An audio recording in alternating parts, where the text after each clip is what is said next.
یہ جو شادی بیاہ اور نکاح کا معاملہ ہے، اس میں اسلام کے اندر اور شریعت کے اندر ٹوٹل اور بنیادی طور پر 6 چیزیں ہیں۔ 7ویں چیز نہیں ہے اس میں۔ ان 6 چیزوں سے ہٹ کر اگلی کوئی بھی چیز ہوگی وہ گویا اسلامی نکاح اور سنت والے نکاح میں شمار نہیں ہوگی۔ وہ 6 چیزیں کون سی ہیں وہ بھی سماعت فرما رہے ہیں۔ ان 6 چیزوں میں سے 2 تو ہم یہ کہہ سکتے ہیں کہ 2 نکاح کے فرض ہیں، 2 نکاح کے فرض ہیں، ایک نکاح کا واجب ہے، 3 ہو گئے، اور 3 نکاح کی سنتیں ہیں، 2 فرض، 1 واجب اور 3 سنتیں۔ ان 6 چیزوں سے باہر اگر کچھ ہوتا ہے ہمارے نکاحوں میں، شادی بیاہوں میں، تو وہ اسلام کا حصہ نہیں ہے۔ جو 2 فرض ہیں ان میں سے نمبر 1 ایجاب اور قبول۔ میں نے آپ حضرات کے سامنے گزشتہ جمعے میں تفصیلاً اس بات کو ذکر کیا تھا کہ ایجاب کسے کہتے ہیں، قبول کسے کہتے ہیں، لڑکی کے پاس ایجاب اور قبول کے لیے جانے والا محرم ہونا چاہیے، ایجاب اور قبول کیسے کرنا ہے، یہ تمام باتیں ذکر ہوئی۔ تو ایک فرض ہے ایجاب اور قبول، ضروری ہے، اس کے بغیر نکاح ہوتا ہی نہیں ہے۔ اور دوسرا فرض نکاح کے حوالے سے وہ 2 گواہوں کا موجود ہونا، 2 گواہوں، یہ نکاح کے 2 فرض ہیں۔ اگر کسی جگہ پر ایجاب اور قبول اور 2 گواہ پائے جا رہے ہیں تو وہ نکاح منعقد ہو رہا ہے، باقی چیزیں ہو رہی ہیں یا نہیں ہو رہی، نکاح ہو گیا۔ جیسے میں نے گزشتہ جمعے ایک واقعہ ذکر کیا تھا کہ ایک ریگستان میں کوئی خاتون گئی، ایک شخص گیا وہاں پر، اس خاتون نے اس شخص سے کہا کہ میں نے آپ سے نکاح کیا، اس شخص نے کہا میں نے قبول کیا، ایجاب اور قبول ہو گیا۔ دوسرا شخص گیا، وہاں پر بھی یہی معاملہ ہوا، ایجاب اور قبول یہاں پر بھی ہو گیا۔ تیسرا شخص وہاں پر گیا، خاتون اس سے وہی بات دہراتی ہے، یہاں پر بھی ایجاب اور قبول ہو گیا۔ تینوں شخصوں نے ایجاب اور قبول کروا لیا، لیکن نکاح کس کے ساتھ ہوا؟ تیسرے کے ساتھ ہوا۔ اسی لیے دوسرے کے ساتھ ایجاب اور قبول ہوا تو 1 گواہ تھا، تیسرے کے ساتھ ایجاب اور قبول ہوا تو 2 گواہ تھے۔ تو نکاح کے یہ 2 فرائض ہیں، ایجاب اور قبول اور گواہوں کا موجود ہونا۔ تیسری چیز میں نے ذکر کیا کہ واجب، نکاح کے واجبات میں سے، بلکہ واجب تو ہے ہی ایک نا، وہ ہے مہر کا ہونا۔ مہر کی تفصیلات میں نے ذکر کی تھی کہ مہر انسانی قیمت نہیں ہے، عزت، عظمت، عصمت کے لیے قد علمنا ما فرضنا علیہم فی ازواجہم، اللہ تعالیٰ نے مقرر فرمایا، قرآن مجید میں بیان فرمایا کہ ہم نے شوہروں پر مقرر کر دیا ہے جو انہوں نے عورتوں کا حق ادا کرنا ہے، اور اس سے مراد علماء فرماتے ہیں نمبر 1 پہ اس سے مراد ہے مہر۔ مہر کے بغیر نکاح نہیں ہوتا۔ اگر نکاح ہوگا اور مہر دینا ہوگا، کون سا مہر دینا ہوگا؟ وہ مہر دینا ہوگا جو اس خاتون کی دیگر بہنوں یا اس کی کزنز، اس کی خالہ کی بیٹی، ماموں کی بیٹی، چچا کی بیٹی، یا اس کی والدہ، خالاؤں وغیرہ کو جو مہر ملا تھا وہ مہر اس کا مقرر ہو۔ مہر کی کم از کم مقدار میں نے ذکر کر دی، آج کل کے اعتبار سے 5000 تک پہنچ جائے گی، زیادہ سے زیادہ مقدار کی کوئی حد نہیں ہے۔ میں نے ذکر کیا کہ مہر شرعی کم از کم 5000، مہر فاطمی 2 لاکھ سے اوپر ہے۔ حضرت ام حبیبہ رضی اللہ تعالی عنہا کا مہر 13 لاکھ کے قریب ہے۔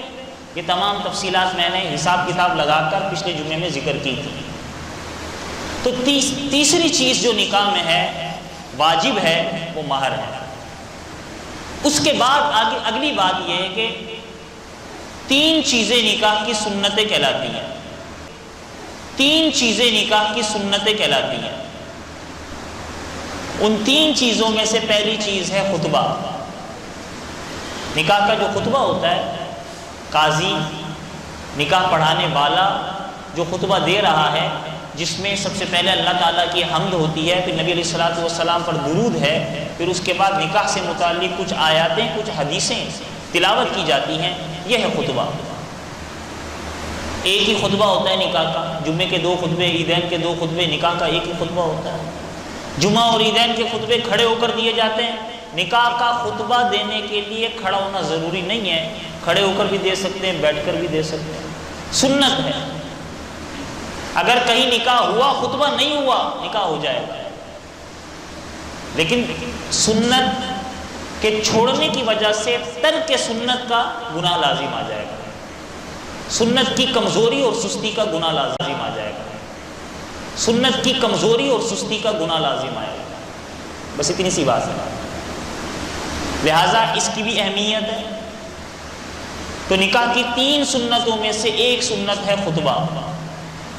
دوسری سنت جو ہمیں حدیث مبارکہ میں ملتی ہے وہ ہے چھوارے۔ یہ بھی حدیث میں آتا ہے کہ نکاح کے موقع پر نبی دو عالم صلی اللہ تعالی علیہ وآلہ وسلم، حضرات صحابہ کرام رضوان اللہ تعالی علیہ مجمعین کے نکاحوں میں چھوارے یا کھجور وغیرہ وہ تقسیم کیے جاتے رہے ہیں، یہ بھی سنت ہے۔ 2 چیزیں ہو گئی۔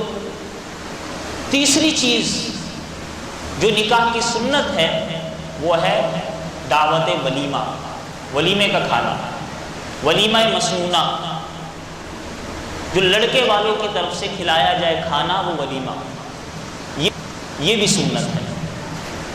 اور نبی دو عالم صلی اللہ تعالی علیہ وآلہ وسلم کی تمام نکاحوں کا ولیمہ ہوا ہے،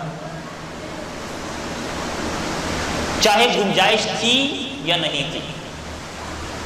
ایک نکاح کے حوالے سے روایات میں آتا ہے کہ غالباً حضور علیہ الصلوۃ والسلام کا ایک زوجہ مطہرہ، غالباً حضرت ام سلمہ رضی اللہ تعالی عنہ سے جب نکاح ہوا تو ولیمے کی دعوت کے لیے آپ علیہ الصلوۃ والسلام کے پاس کوئی گنجائش نہیں تھی، سفر کا موقع تھا۔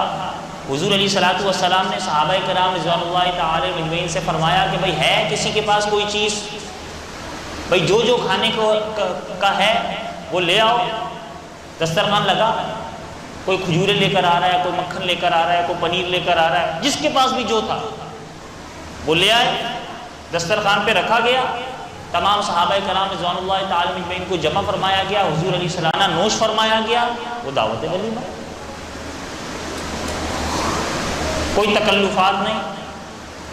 ایسا دعوت ولیمہ بھی حضور علیہ الصلوۃ والسلام کا ہوا ہے، اور ایسا دعوت ولیمہ بھی حضور علیہ الصلوۃ والسلام کا ہوا ہے کہ جس میں بادشاہ بھی، وزیر بھی، مشیر بھی، گورنر بھی سب موجود تھے۔